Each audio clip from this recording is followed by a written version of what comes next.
Before we get started with today's episode, I just wanted to thank you, our listeners, on behalf of myself and everyone here at Parcast. Your support allows us to fulfill our passion for storytelling. We hope you had a wonderful holiday, and we wish you a happy new year. We're excited for 2018. Our goal is simple: to improve with each episode and create the most captivating listener experience we can for you. Thank you again for your support.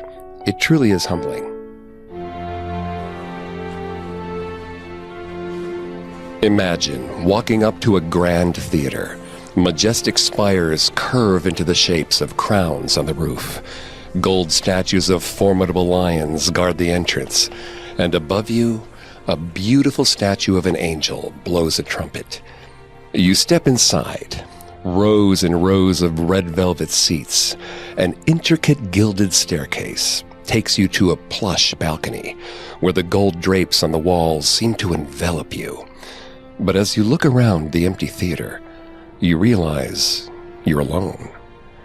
A shiver starts to crawl up your spine as you look towards the stage. Something wants you to approach. You head back down the stairs, winding towards the lower auditorium. You make your way past the dark, empty rows, heading towards the elevated stage. A single light illuminates the stage, casting a ghostly glow on the black painted surface. Suddenly, the room gets cold. Your skin prickles in the chill. You sense someone has entered the room with you. You turn, but no one is there. You look around, eyes scanning every corner of the theater, but the space remains empty. You shake your head, feeling foolish, and turn back towards the stage. And there, in the small pool of light, is a man, dressed in a top hat and coattails, staring out at the empty rows of seats. He doesn't look at you. He doesn't acknowledge you. He just stands there, dead center, waiting for his audience to arrive. He raises one hand out as if reaching for something. And then, just like that, he's gone. You're alone once more. This is the ghost that awaits you at the haunted Princess Theater.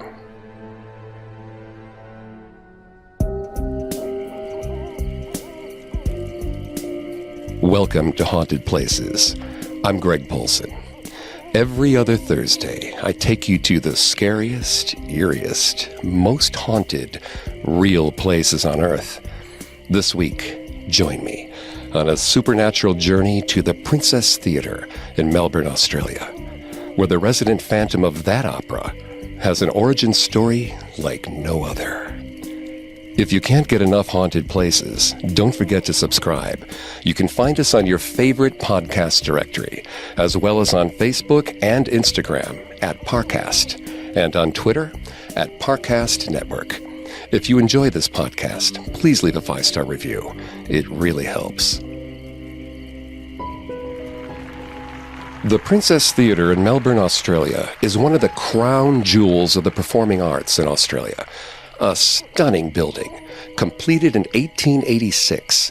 The dramatic Princess Theatre has been delighting visitors for well over a century, with productions of popular musicals and operas, starring some of the greatest performers in history.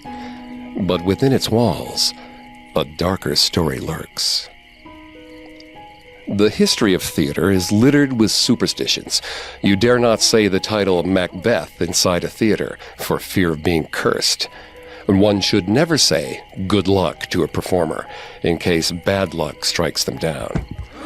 And one should always leave a light burning on the stage, a practice known simply as the ghost light. Many of these superstitions are rooted in the countless tales of spirits that haunt the halls of theaters around the world. Whispers of deceased theater owners, playwrights, musicians, and performers that fill auditoriums late at night when performances end. Many of these stories have been debunked as nothing but misinterpreted frights or rumors. But some, as in the case of the Princess Theater, are very, very real.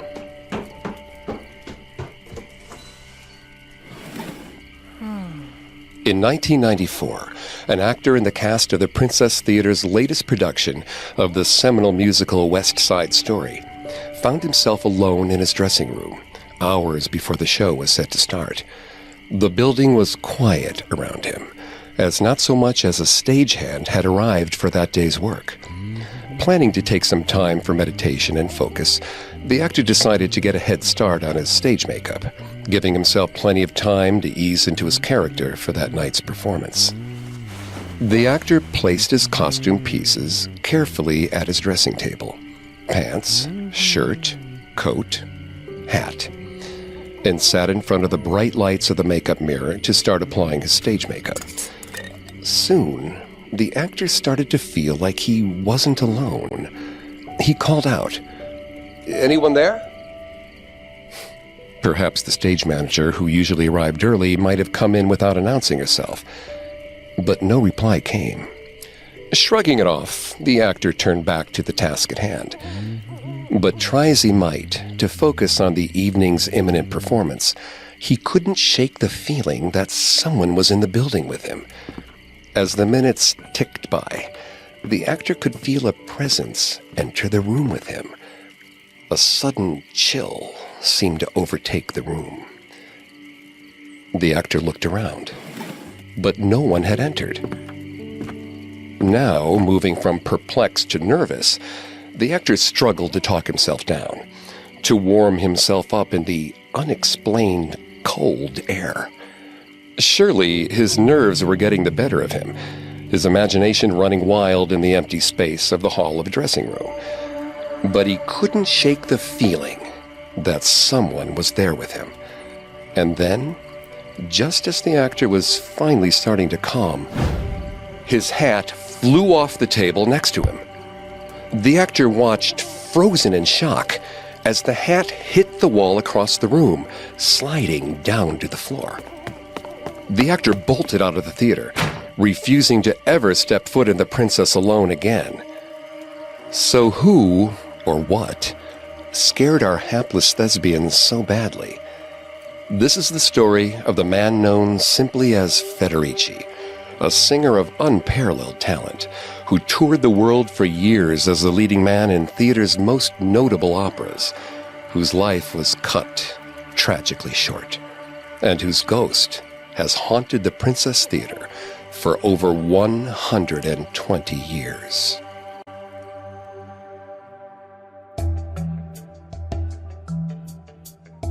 Here's something so good, it's scary.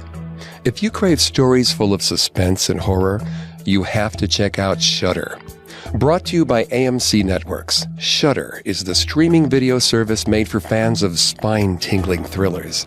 With provocative films, TV series, and originals, there's always something new and unexpected for Shudder members to explore. I can't wait to watch Black Lake, a new exclusive series that premieres this week. The Black Lake Ski Resort has been closed and neglected for years, as Johan invites his friends there in hopes of reopening the resort. Instead, they fall into a series of disturbing experiences. This slasher meets supernatural mystery will leave you at the edge of your seat, and you can watch it exclusively on Shudder. Shudder is available for $4.99 a month or $49.99 with an annual membership. But our listeners can get a free month by entering promo code HAUNTED at checkout. Go to shudder.com today and find the best collection of thrillers, suspense, and horror available to stream anywhere. Now, let's get back to the story. A commanding man, dressed in an elaborate opera costume, takes center stage. He's tall, confident, a seasoned performer. The music cues up.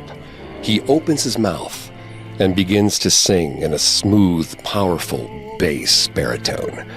The audience is absorbed by the man's performance as he moves gracefully across the stage. His song builds to a crescendo, and the audience bursts into applause, relishing the man's beautiful song. That was the daily life of Frederick Baker. Born in Florence, Italy in 1851, Frederick Baker soon adopted the stage name Federici, which is how he was known by his adoring fans around the world. Federici grew up in Britain, anticipating a career in diplomatic service, but Federici also spent his youth nursing a deep love for music and opera. When he was 23, he decided to pursue a career as a singer. He found himself quickly enjoying a wildly successful career as one of England's preeminent singers, regaling the elite of London nightly with concerts and oratorios at the Theatre Royal on Drury Lane. For years, Federici traveled the world, starring in such operas as The Pirates of Penzance and The Mikado. Amidst rave reviews, Federici's productions took him from England to France, Germany, America, and finally to Australia. For 2 years, Federici was the toast of Melbourne's theatre world as he dazzled audiences with incredible performances in operettas, musical comedies, tragic dramas, and swashbuckling adventures. But none of those roles made Federici shine quite as much as his final role in a production of French composers Charles Gounod's powerful opera Faust, in the iconic role of Mephistopheles, more commonly known as the devil. Nothing. In vain do I question through this zealous vigil both nature and our Maker. No voice comes to murmur in my ear some word of comfort. I have pined, sad and lonely, unable to break the fetters which still bind me to this world. I see nothing. I know nothing. Nothing. Nothing. These are the opening lines of Gounod's Faust. As far as we know, Dr. Faustus was a real person, but we'll never know for sure which details of his story are true. At the top of Gounod's opera, Faust is an aging old scholar who, after spending decades of his life studying, has realized that he's achieved nothing, all the while missing his youth and chances at love. After cursing science and faith, Faust attempts suicide, twice. Each time he's about to drink the poison, he hears a choir outside his window and sets the poison back down on the table in despair. At a loss, Faust seeks the guidance from the devil. Moments later, the devil, Mephistopheles, appears. Faust tells Mephistopheles of his desires for youth and love, and Mephistopheles offers to give Faust everything he wants in exchange for his soul. In 1888, Faust came to Melbourne. In the late 19th century, Australian cities were full of theatergoers. The theater was the place to see and be seen, to socialize. At the time Federici found himself performing in Australia, Gounod's Faust was the most popular opera of the period. The excitement of Faust's story, coupled with the cutting edge of theater technology, as electric lighting had only just arrived, at the time, dazzled the crowd. Gounod's Faust, starring the biggest names in opera at the time, including our Federici, was destined to be a runaway success for the Princess Theatre. An early review of the 1888 production described the Princess Theatre's production of Faust as such. The first performance at the Princess Theatre of Gounod's Faust, which took place last Saturday evening, attracted an audience so numerous as to fill every part of the theatre, not a seat being vacant, notwithstanding the increased price of admission. The production may be looked upon in the light of an experiment, which, if not altogether successful from some points of view, has at least proved what may be done by clever stage management, beautiful scenery, and correct and handsome costumes and appointments. Having witnessed the present presentation of Faust at the Princess Theatre, the public will never again tolerate the careless and inartistic methods of placing the opera on a stage that have hitherto passed muster. As Federici donned his satanic Mephistopheles costume, crimson dress and pointed shoes, to go on for his first hotly anticipated performance, he never could have guessed what was awaiting for him at the end of the very first show. In the final act of Faust, the hero, Faust himself, has been delivered everything he asked for from Mephistopheles, but nothing came to him in the way Faust expected. Faust finds his life in shambles, and the woman he loves on trial for murdering her own child. As the show builds to a crescendo, Faust races to his lover's side, desperate to save her life. He begs her to make the same deal with the devil as he did, to sacrifice her soul so that she may continue to live. Instead, the woman turns away from Faust and cries out, "Why are those hands red with blood? Go away! You fill me with horror." Casting her eyes towards heaven, she chooses angels over the devil, leaving Faust at the hands of Mephistopheles. Mephistopheles is ready to take the payment of Faust's soul by dragging the hapless scholar into hell. "Let us hasten to leave this place," Mephistopheles cries. "The sky grows light already. Follow our steps, or I shall forsake you. Let us hasten to leave this place."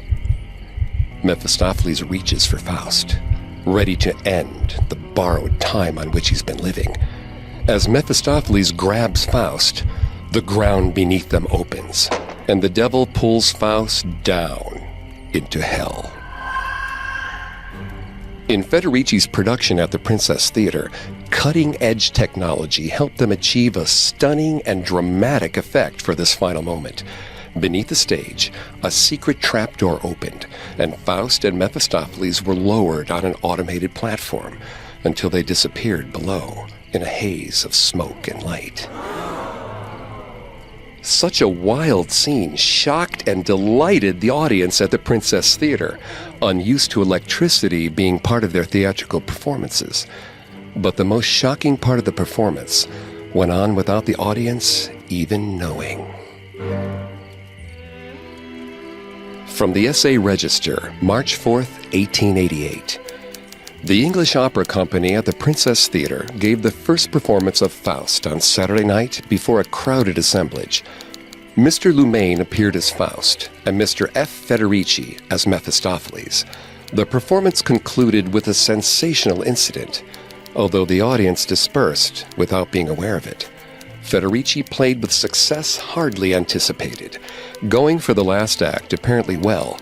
Just after going on, he became dazed and went through the act mechanically. He was descending with Faust after saying the last words of his part, and had almost reached the lower floor, where he fell forward and never spoke again. Beneath that stage, Federici descended to his death. He was only 38 years old. For many years, Federici had suffered from a long and painful heart disease. In the 1880s, the only treatment for such conditions came in the form of nitroglycerin pills, only mildly effective in treating such diseases. The pills also became less effective over time, and by 1888, they no longer worked for poor Federici. The strain of the arduous rehearsals for Faust had taken a toll on his already weakened heart. Though not notable for any audience member in attendance for that ill-fated performance of Faust, members of the orchestra that night recalled Federici struggling through moments in the performance that he had completed in rehearsals with ease. But the excitement of opening night, the taxing performance, and the moving stage proved too much for Federici's unsteady heart. As the trapdoor lowered Federici down, he was seized by a heart attack. The newspapers of the time recounted the events through the eyes of the conductor. At the end of the first performance, the conductor noticed a tremor in Federici as he descended into hell with Faust in the last scene. By a marvelous effort of self-will, he kept himself going until the last note. Unbeknownst to the actors still performing the opera on stage, Federici's body fell into a heap below their feet. Federici was rushed to the theater's green room, where a doctor was summoned as quickly as possible. For over an hour, the doctor tried desperately to revive the actor with an early version of a defibrillator, a set of wires attached to galvanic batteries. The doctor shocked Federici with electric currents again and again and again, trying hopelessly to restart the performer's heart. For over an hour, shocks coursed through Federici's unresponsive body, until finally, the doctor gave up and declared him expired. In the end, Federici died below that stage. But his spirit never left the theater. After the final applause for Faust ended, Faust's stage manager gathered the cast to deliver the terrible news. Federici had died an hour ago, long before that final curtain dropped. The cast stared at the stage manager in shock. Slowly, a murmur started to arise from the assembled actors. How could Federici have died? He was just on stage with them, taking his final bow. Every member of the cast had seen him, still in his crimson Mephistopheles costume, still in his rightful place for the curtain call, bowing to the audience alongside the rest of them, was Federici. Slowly, the group dispersed, stunned into silence, lost in thought, wondering how could they have seen what they'd seen, while Federici's dead body lay beneath a sheet in the green room right over their heads. Did Federici's ghost insist on taking his bow at curtain call, demanding the praise and applause he so rightly deserved? It seems Federici was determined to remain on stage, on that night and for eternity.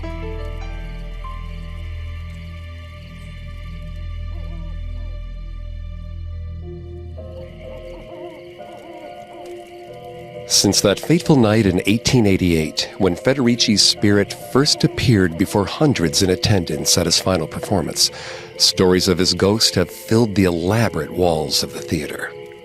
One such story occurred only 10 short years after Federici's dramatic death. Around 1900, a new fire alarm system was installed in the Princess Theater. The resident fireman was required to punch a time clock every hour. If the fireman failed to clock in, then the alarm was raised and a brigade dispatched. One night, during a heat wave, no such message came through from the on-site firemen. Within minutes, the brigade set off, expecting to find the Princess Theater in flames. But when the truck reached the theater, the station firemen found no sign of a fire and no sign of their colleague. They scoured the theater, searching for the lost fireman. Finally, they found him, huddled in a dark corner in the back of the auditorium, shaking with fear. As the fireman began to recount his tale, his dread started to infect the rest of the brigade. As the fireman explained, he had opened the sliding section of the theater's roof to let heat out and fresh air in. As he opened the panels, bright moonlight flooded the auditorium, revealing a figure standing, statue-like, on center stage. It was a tall, well-built man with distinguished features, dressed in evening clothes with a long cloak and a top hat. The fireman had seen Federici, standing center stage, his arms raised as he gazed out at the non-existent audience, searching still for that last applause. The firemen pulled the shocked man to his feet, a palpable sense of tension in the air. Were they alone? Was this real? The normally grounded group of men were so shaken by the sight of their burly cohort quaking in fear, they didn't stick around to find out. They hurried out of the theater, hoping never to return. What kept Federici trapped in the Princess Theater?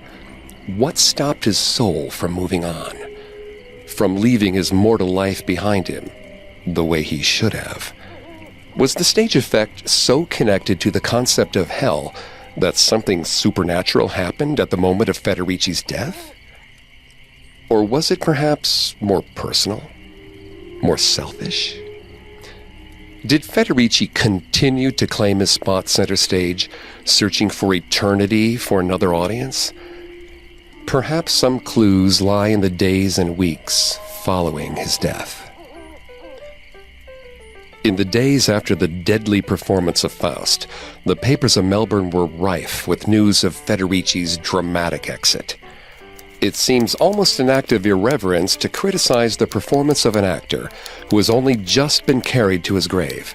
Nevertheless, it is only his due and proper tribute to say that he both sang and acted on Saturday night in a truly artistic manner, and that he has never been seen to greater advantage than he was on that occasion.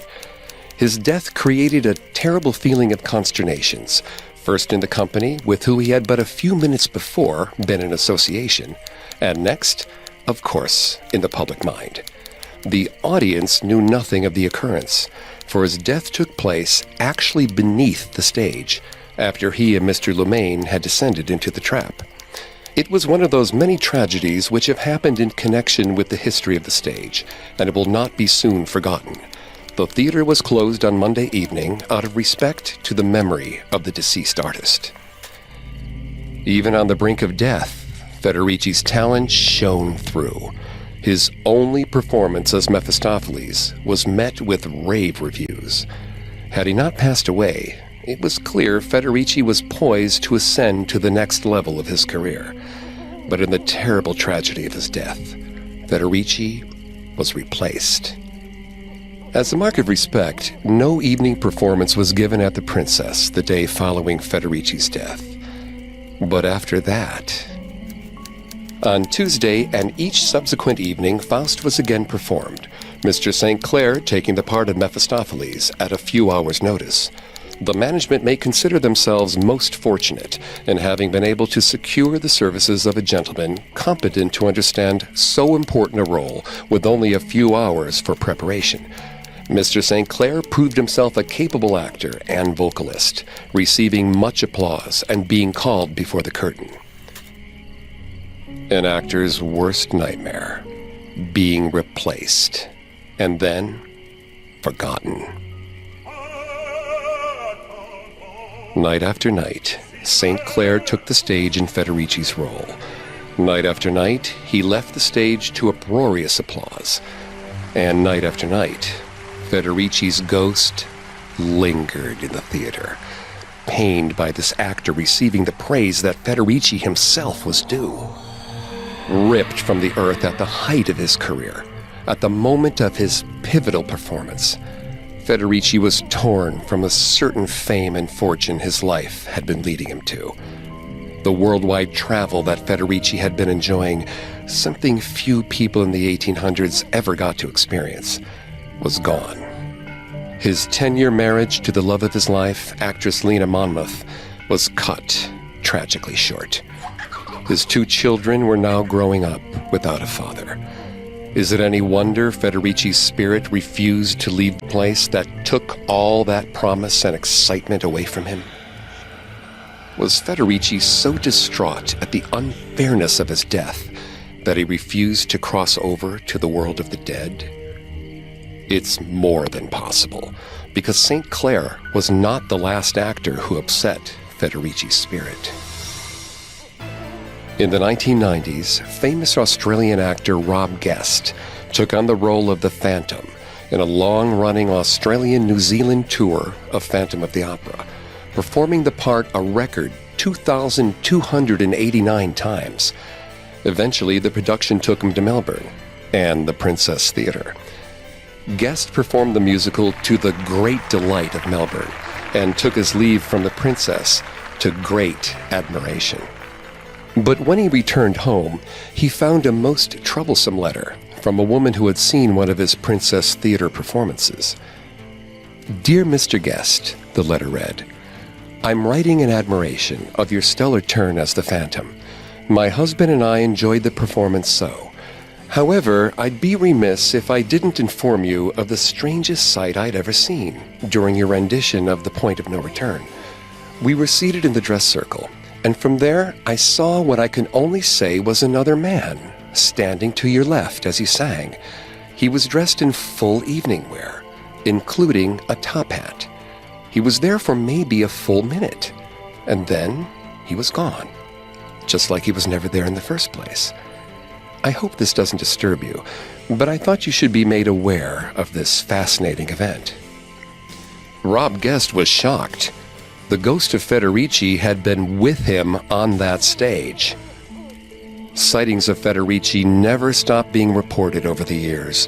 In 1989, the artistic director of the production of Les Miserables claimed that nearly their entire cast witnessed an incredible sight at the same time. After a long week of technical rehearsals, the cast assembled for their final dress rehearsal. The night wore on as they worked their way through the 3-hour musical. Exhausted by the taxing performance, the cast struggled to find the energy to finish their final run-through. As they paused for lighting adjustment, the onstage cast saw the most peculiar sight. From the empty rows of seats in the audience, a gray, shimmering light appeared. All of the stage lights were pointed at the cast, so there was no conceivable source of this unexplained gray light. They all paused, staring in shock, as the light seemed to coalesce into a ball. Slowly, the light floated towards them. As it reached the lip of the stage, it suddenly vanished, as quickly as it appeared. The cast wondered aloud if the vision was a result of their collective exhaustion and the stories they've been hearing of the ghost that haunted the Princess Theater. But nothing could truly explain over a dozen people seeing the same eerie light at the same time. After a while, they came to the conclusion that if the light was, in fact, the resident phantom of this opera, perhaps the light was Federici's way of letting them know he was enjoying the performance. His way of giving the cast his blessings to perform in his space. The artistic director of Les Miserables said, "Everyone who works there accepts him, so we figured we could too." Even the owner of the Princess Theater, Elaine Mariner, has had experiences with Federici. But Mrs. Mariner so enjoys the ghost's presence that she refused offers from psychics, mediums, and ghost hunters to try and connect with Federici, to cleanse the theater and help his spirit move on.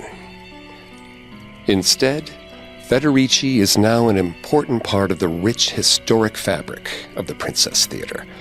To this day, on every opening night performance at the Princess, a third-row seat in the dress circle is left empty for Federici.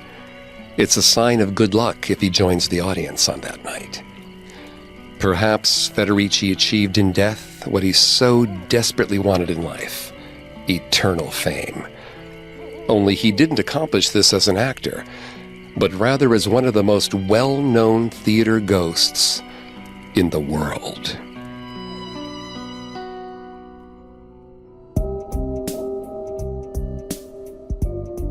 Thank you for listening to Haunted Places.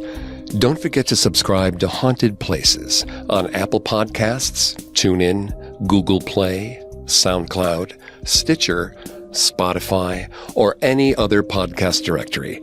If you like what you hear, leave a 5-star review or tell us what you think on social media. We're on Facebook and Instagram as @Parcast and on Twitter @Parcast Network. It seems simple, but it really helps our show. A new episode comes out every other Thursday. We'll see you next time. Haunted Places was created by Max Cutler. It is a production of Cutler Media and is part of the Parcast Network. It is produced by Max and Ron Cutler. Sound design by Ron Shapiro, with production assistance by Maggie Admire and Carly Madden. Haunted Places is written by J.C. Heldrich. I'm Greg Polson.